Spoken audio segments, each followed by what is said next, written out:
अस्सलाम वालेकुम, आदाब। कैसे हैं सब लोग? बात तो मोदी जी ने मान ली और सरकार भी बचा ली। मालूम चला कि जेनजी सड़कों पे आ गया। आम आदमी अपनी ताकत पे उतर आए तो क्या नहीं हो सकता है। बहरहाल मैंने कल कहा था कि पेपर लीक का मामला है तो इतना बड़ा हंगामा है, कहीं अगर गलती कर दी तो सियासत का पेपर लीक हो जाए तो सत्ता में भी पलटी लग जाएगी। लेकिन वक्ती तौर मोदी जी ने एक अच्छा फैसला लिया, सरकार बचा ली, एक माहौल बना लिया, देश के अंदर लोकतंत्र की इज्जत रखी।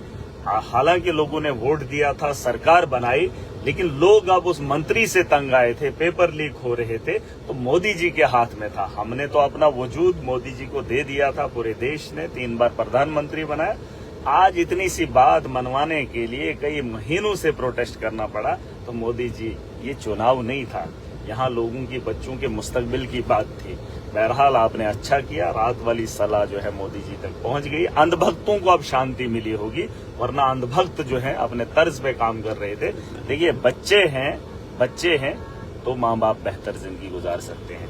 बच्चों पे इतना खर्चा किया, इतना पैसा लगाया, और वो किसी के भी हो सकते हैं। इसमें बीजेपी, कांग्रेस, एनसी या किसी और आम आदमी पार्टी के लोगों की बात नहीं है, ये मुस्तकबिल की बात है। और ये मुस्तकबिल के साथ खिलवाड़ हुआ था और आज सरकार ने एक अच्छा फैसला लिया। दिल्ली की गलियों में शांति होगी और मुबारकबाद, रिजाइन दे दिया आज उसने, अच्छा किया। और ये काम आपको बहुत पहले करना चाहिए। जब आपको लगता है कि हम नाअहल हैं, हम इसके काबिल नहीं हैं, तो हट जाना चाहिए। अब जो भी मंत्रालय में बैठेगा उसे मुस्तकबिल के बारे में, भविष्य के बारे में समझना पड़ेगा। सबसे बड़ी बात यह है, हजारों स्कूल बंद हुए हैं, अब नए मंत्री तो आएगा कौन आएगा मुझे नहीं पता, लेकिन उस मंत्री को अब उन स्कूलों को खोलना पड़ेगा, गवर्नमेंट स्कूलों को, क्योंकि प्राइवेटाइजेशन में इतना धांधली है, करोड़ों रुपया खर्च होता है, पैसा लगता है, उसके बावजूद इस तरीके का पेपर लीक होता है। तो ये नुकसान हर उस नागरिक का है जिसके बच्चे हैं, जिसकी तालीम बच्चे हासिल कर रहे हैं, और फिर बाद में ऐसा मामला आता है। तो सब भक्तों को भी खुश होना चाहिए। अंधभक्तों की कमी, जिस तरीके से मैंने कहा था कि कमी हो रही थी, मुझे लगता है अभी भी उनको समझने का मौका है, वो इस बात को समझें, लौट आए।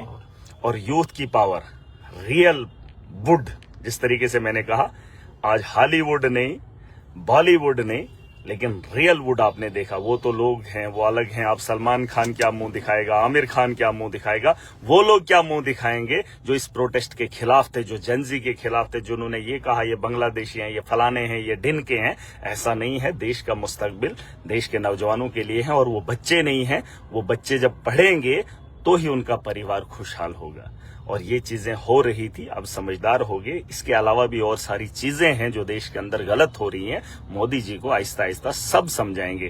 काकरोच बताकर उस शख्स ने गलती नहीं की, इसका हकदार वो जो चीफ जस्टिस ऑफ इंडिया है हमारे, हम उनको सलाम पेश करते हैं। चाहे आपने गुस्से में ये बात बोली या हमदर्दी में बात बोली, अगर आप ऐसा नहीं बोलते तो खुदा की कसम करके कहता हूं कि यूथ नहीं जागता। क्योंकि आज से पहले भी बड़े पेपर लीक हुए, बहुत पेपर लीक हुए, लेकिन छोटा सा प्रोटेस्ट हुआ, हंगामा हुआ। लेकिन आज जेनजी पूरी ताकत के साथ जाग गया था, अंधभक्ति को छोड़कर बस अपने मुल्क की बेहतरी चाहता था। और मुझे भी बहुत खुशी हुई है कि आज मोदी जी ने ये फैसला लिया है। देर आए लेकिन दुरुस्त किया।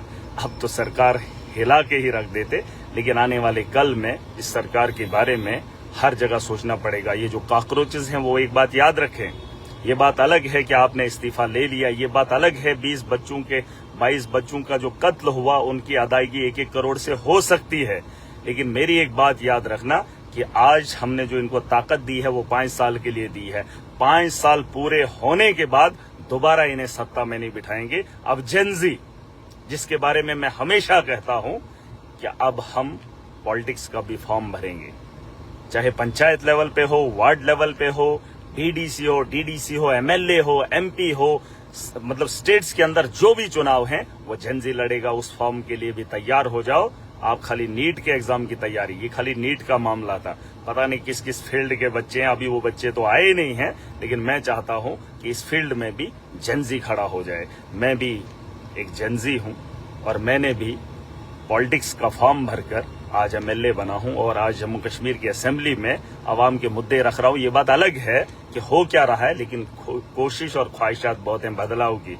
और मैं सबको मुबारकबाद देना चाहूंगा उन नौजवानों को जिन्होंने इसमें हिस्सा लिया। और अभिजीत दिपके जी या सोनम वांगचुक जी हों या उनके अलावा वो उनकी जो टीम है, उनको मैं मुबारकबाद देना चाहूंगा। उन्होंने इस स्ट्रगल को जारी रखा और नौजवानों को हिम्मत मिली। अगर आज इस्तीफा नहीं होता तो देश के अंदर कुछ माहौल अलग होता और पूरे देश के अंदर वैसे हो भी रहा था, लेकिन बहुत जल्दी फैसला ले लिया। सरकार बचाने के लिए लिया कि देश बचाने के लिए?